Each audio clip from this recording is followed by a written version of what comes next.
Story 1. The final exam that turned into a nightmare.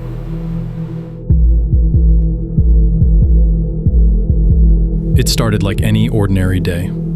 The air was thick with tension, but the good kind, exam tension. Students at Long Beach High School in Long Island were locked into their final exams, scribbling answers, minds racing to finish strong before summer began. But then, everything changed. Midway through the test, the loudspeakers crackled. "This is not a drill." Those 5 words silenced everything. Pens dropped, eyes widened, and in an instant, a routine school day twisted into something no one was prepared for. Doors slammed shut, lights cut out, phones buzzed in pockets as rumors exploded across group chats. The school was going into full lockdown, but no one really knew why.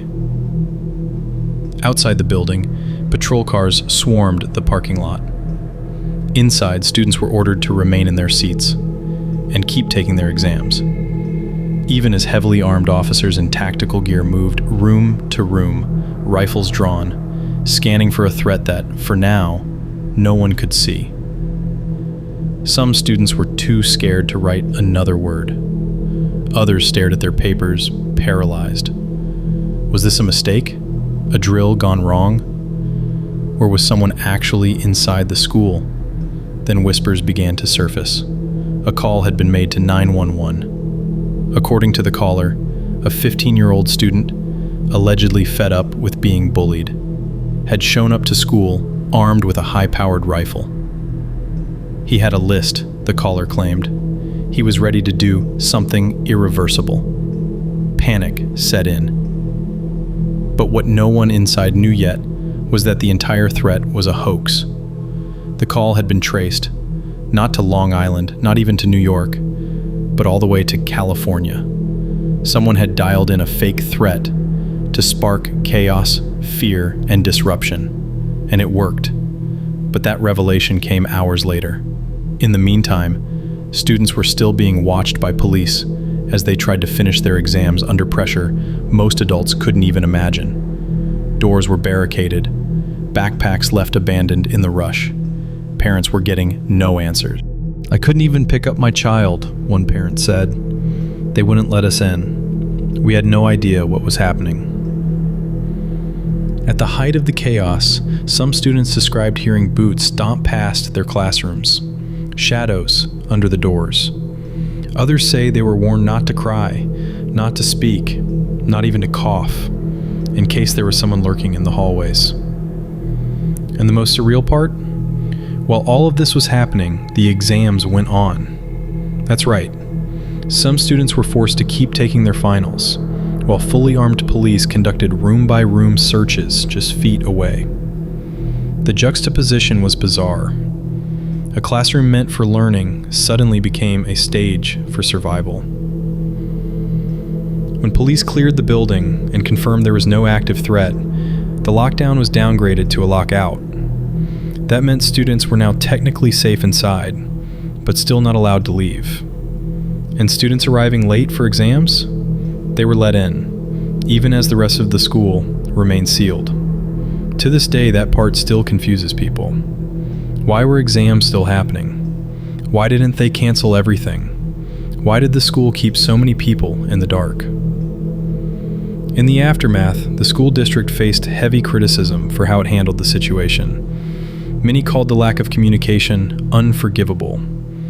Others questioned whether forcing teens to continue testing during a lockdown was even humane. Long Beach School District officials insisted they followed protocol. But for the students, the parents, and the community, the damage had already been done. This wasn't just a test of academic knowledge. It became a test of fear, trust, and resilience. And for some students, that one day in May would be harder to forget than any exam they've ever taken. But the worst part? This wasn't an isolated event. And the next story proves that even a normal school day can go sideways. Fast. Story 2. The Silent Threat in Middleton. It was a typical Friday morning in Middleton, Manchester. Children at Bowley Park Community School and St. Mary's R.C. Primary School were settling into their routines, unaware that an unseen danger lurked nearby. Suddenly, both schools were plunged into lockdown. Reports had surfaced of a man seen carrying a knife in Bowley Park, a public area adjacent to the schools. The decision to initiate lockdown procedures was swift, aiming to ensure the safety of all students and staff. Inside the classrooms, teachers calmly guided students through the lockdown protocols. Doors were secured, lights dimmed, and children were instructed to remain quiet and out of sight. The atmosphere was tense, but the staff's composure helped maintain a sense of order.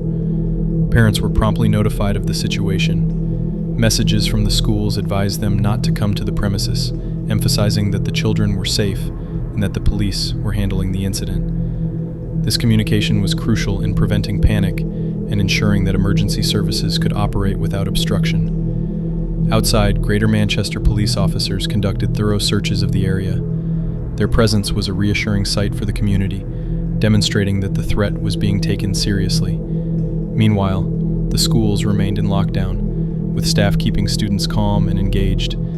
As time passed and no suspect was found, the decision was made to lift the lockdown. Students were gradually dismissed and parents were reunited with their children. The relief was palpable, but the incident left a lasting impression on the community. This event served as a stark reminder of the importance of preparedness and swift action in ensuring the safety of students. The school's adherence to lockdown protocols and effective communication with parents played a vital role in managing the situation. While no one was harmed, the psychological impact of such incidents cannot be underestimated. It's essential for schools to provide support to students and staff in the aftermath, addressing any lingering fears and reinforcing the measures in place to protect them. The silent threat in Middleton underscores the unpredictable nature of such dangers and the critical role that vigilance and preparedness play in safeguarding our schools. Story 3: The Calculus Class Lockdown. It was the last period before spring break. A calculus class, buzzing with quiet anticipation. Students scribbled notes, some barely paying attention, already daydreaming about sleeping in and skipping early alarms. The sun outside painted golden lines across the desks. It felt like any other Friday. Then, the door burst open, but not with noise, with silence. A teacher from across the hallway appeared, face pale, and whispered something to the math teacher. No one heard what was said. No one knew what was wrong. But in the next heartbeat, the door was locked from the inside. The lights were switched off, and the teacher calmly, but firmly, told everyone to move to the corner of the classroom. This is a lockdown, not a drill. Stay quiet and out of sight. Just like that, spring break was forgotten. No sirens, no PA announcement, no context. The class crouched together in eerie silence, some hiding under desks, others behind backpacks. Phones were out, screens dimmed and brightness turned down. Messages flew. What's going on? Are you okay? Is this real? But no answers came. For the first 10 minutes, it felt like a mistake, a glitch in the system. Maybe someone pulled the fire alarm or there was a false report. But time dragged on. 10 minutes became 30, then an hour, then nearly 2, and with every passing minute, the tension thickened. Someone whispered that a shooter had been spotted near the gym. Another claimed to hear footsteps outside. Every sound, the creak of a vent, the hum of a light, became a potential threat. And the worst part? No one knew what was real. One student quietly cried into their sleeve. Another kept their eyes locked on the small crack beneath the door, watching for movement. The teacher, usually cheerful, quick-witted, was now silent, sitting near the window, watching. That kind of silence doesn't feel normal. It feels wrong. Eventually, a knock came. Not a loud one. A soft, hesitant knock that made everyone freeze. Was it police? Another student? Or something else? The teacher didn't open the door. She didn't even move. No one did. Later, it would be revealed that the lockdown was triggered by a vague report of someone seen entering the school with a suspicious item under their coat. Nothing ever came of it. No weapons were found, no arrests made. It could have been a misunderstanding, a prank, or just someone carrying a sports bag in a weird way. But in that classroom, in those hours of silence and fear, The why didn't matter. It was the not knowing that stayed with everyone. That gnawing sense that danger could be waiting outside, just beyond the door, and no one would see it coming. When the all clear finally came, the announcement barely registered. No one moved. They waited for the teacher's nod before even standing. When they left the room, it felt like stepping back into the world after a nightmare. Some students laughed it off, trying to shake the unease. Others went straight to their parents. The rest walked home in silence, headphones in but nothing playing. And though no violence occurred, the emotional scar lingered, because it wasn't just a test of emergency response. It was a test of endurance, of patience, and of fear in its purest form. Sometimes the scariest lockdowns aren't the ones with chaos and alarms, but the ones where nothing happens, and yet everything changes. The end.